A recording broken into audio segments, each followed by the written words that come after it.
থেকে সেখানে কিন্তু আমরা একেএম মিরাজকে দেখতে পারবো। অন্যদিকে সিয়াম ভাইদের একটা আনফরচুনেট রোটেশন এই মুহূর্তে পুরো ব্যাটেলটাকে একটা ভিন্ন মোড়ে নিয়ে যেতে পারে।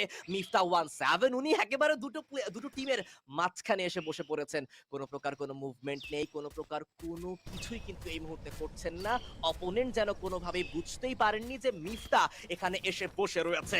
হাতে ডাবল ভেক্টর মিরাজ গেমিং এর এবং ক্লোজ রেঞ্জে আশা করি কি উনি ভালো পারফর্ম করতে পারবেন এবং ক্লোজ রেঞ্জে ডাবল ভেক্টর কিন্তু অনাবরত খুব ভালো একটা ওয়েপেন।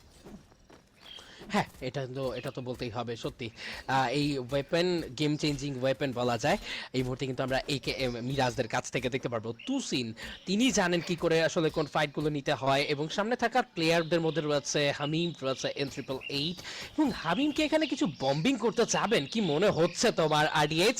কেন যেন মনেই হচ্ছে যে হামিম আরো কিছুটা সময় নেবেন। তবে রক্সম্যান গেমিং আসতে আসতে এবার কিন্তু বানি ভার্সেস রকম্যানসদের একটা ফাইট আমরা একদম ওপেন এরিয়াতে ফাইট হতে দেখতে পারবো। সেখানে কিন্তু রয়েছে বিল্লো, অপেক্ষা করবেন বিল্লো ডিফারেন্ট অ্যাঙ্গেল থেকে কিন্তু প্রেসারটা বানাতে চাবেন। এই মুহূর্তে বানি স্নাইপার হাতে থাকবে রায়হানের সিঙ্গেল স্নাইপার এবং গ্রেনেড থ্রো করে দিয়েছেন বিল্লো, একটি গ্রেনেড, বানি উল্টো নক হয়ে পড়বেন। ফাইট টু কিল টম তিনি তার কাজটা করেছেন এই জায়গায় এবং সেখানেও কিন্তু বানিকে হারাতে হতে পারে। 7 এলিমিনেশন রয়েছে টিম বানি 444 দের খাতায়, বাট স্টিল এই টিমস আর অ্যালাইভ।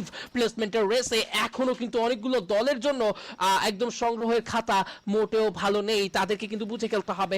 যেমনটি একদিকে রক্সম্যান, অন্যদিকে রয়েছে টিম বানি 444, তাদের দরকার আরো বেশি ফ্রন্টে এগোনো। যদি মিস্টার ট্রিপল আর দের কথা বলি আইডিয়াস, দেখো 4টা এলিমিনেশন নিয়ে ওয়েট করছে। ফাইট টু কিল দের দিকে করবেন pressure, let's see fight to kill দেরকে পরাস্ত করতে পারেন কিনা তারা।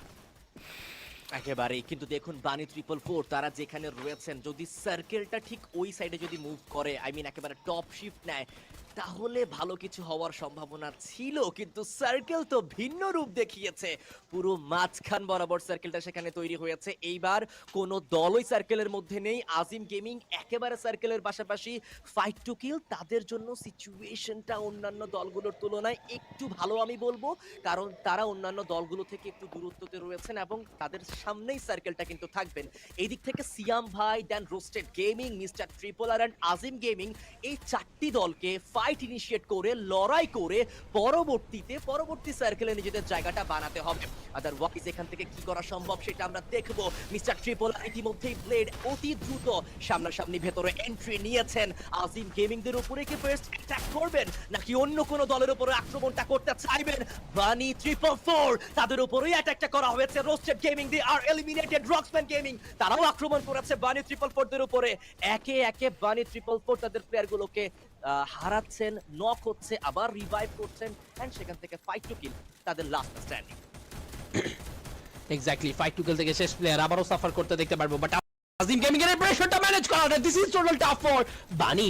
আবারও কিন্তু বানিরা এই প্রেসারে নিজেদেরকে টিকিয়ে রাখতে অনেকটা কিন্তু কাঠখড় পোড়াবেন এবং রাফিম এবার নক হয়ে পড়েছেন। N888 quarter spamming by Azim gaming, জানেন কোন জায়গায় কতটুকু ফায়ার পাওয়ার অ্যাপ্রোচ করতে হবে। এবার হামিম হয়ে পড়েছেন ডাবল ভেক্টর থাকবেন সাব্বির ড্যামেজ দা স্টার্ট করলেন, but how long it possible রয়েছেন রক্সম্যান এই ফাইটে, রয়েছেন মিস্টার ট্রিপল আর সেম ফাইটে। 11 এলিমিনেশন নিয়ে রক্সম্যান এখন পর্যন্ত পুরো রোস্টারে অ্যালাইভ, যেখানে থাকবে রাহাত, নেজাদ, আনসু আর তাওহীদ। অন্যদিকে কিন্তু মিস্টার ট্রিপল আর শাটডাউন হয়ে গিয়েছে। নেজাদের বম্বিং যেন একদমই সবকিছু অনর করে দিয়েছে এন্ড সেখানেও কিন্তু এন্টার করবে আজিম গেমিং দের উপরে। এবার রক্সম্যান গেমিং অ্যাটাকটা কিন্তু একদম সমানে নিতে চায়। এইচপির অনেকটা ঘাটতি রয়েছে। 888 এর গ্রেনেড থ্রো করা হচ্ছে, নেজাদের গ্রেনেড, রাহাতের শট এবং সবকিছু মিলে যেন একাকার হচ্ছে। এক প্রকার রক্সম্যানদের জয়কার দেখতে পাবো এই ফাইটে এবং সেখানেও কিন্তু আনসু ওয়াইটি ট্রাই করবেন নিজেকে বাঁচিয়ে রাখার জন্য। ক্লোজ রয়েছেন N888, চেষ্টা করছেন নেজাদ যে ঢুকবেন, ড্যামেজ দেবেন। N888 কে চেস করলেন এবং আজিম গেমিং দে আর ওয়াইপ আউট। এবার কিন্তু আমরা বানি 444 শেষ মুহূর্তে নেজাদের বম্বিং কে কোনোভাবে ইগনোর করতে পারলেন না এন্ড দিস ইজ অ্যানাদার বুয়া for team রক্সম্যান gaming. Wow, congratulation team রক্সম্যান gaming. একেবারে দুর্দান্ত প্লেসমেন্ট মেকিং, দুর্দান্ত টাইমিং, অন পয়েন্টে এই পুরো ম্যাচটা তারা শেষ করেছেন। যেখানে পুরোটা ম্যাচ জুড়ে যখন আমরা শেষ মুহূর্তে ছিলাম তখন পুরো ফ্লোটা বারংবার চেঞ্জ হচ্ছিল। ম্যাচের ফ্লোটা একবার মনে হচ্ছিল যে এই দল ভালো প্লেসমেন্টে থাকায় এই দলের কাছে বুয়া যেতে পারে, আরো একবার অন্য কোনো দল মনে হচ্ছিল। বাট শেষমেশ রক্সম্যান গেমিং প্রমাণ করে দিয়েছেন যে তারাও কারো থেকে কম নয় এবং তাদের টিম স্ট্র্যাটেজি অন্যান্য দলগুলোর তুলনায় এই ম্যাচে যথেষ্ট শক্তিশালী ছিল।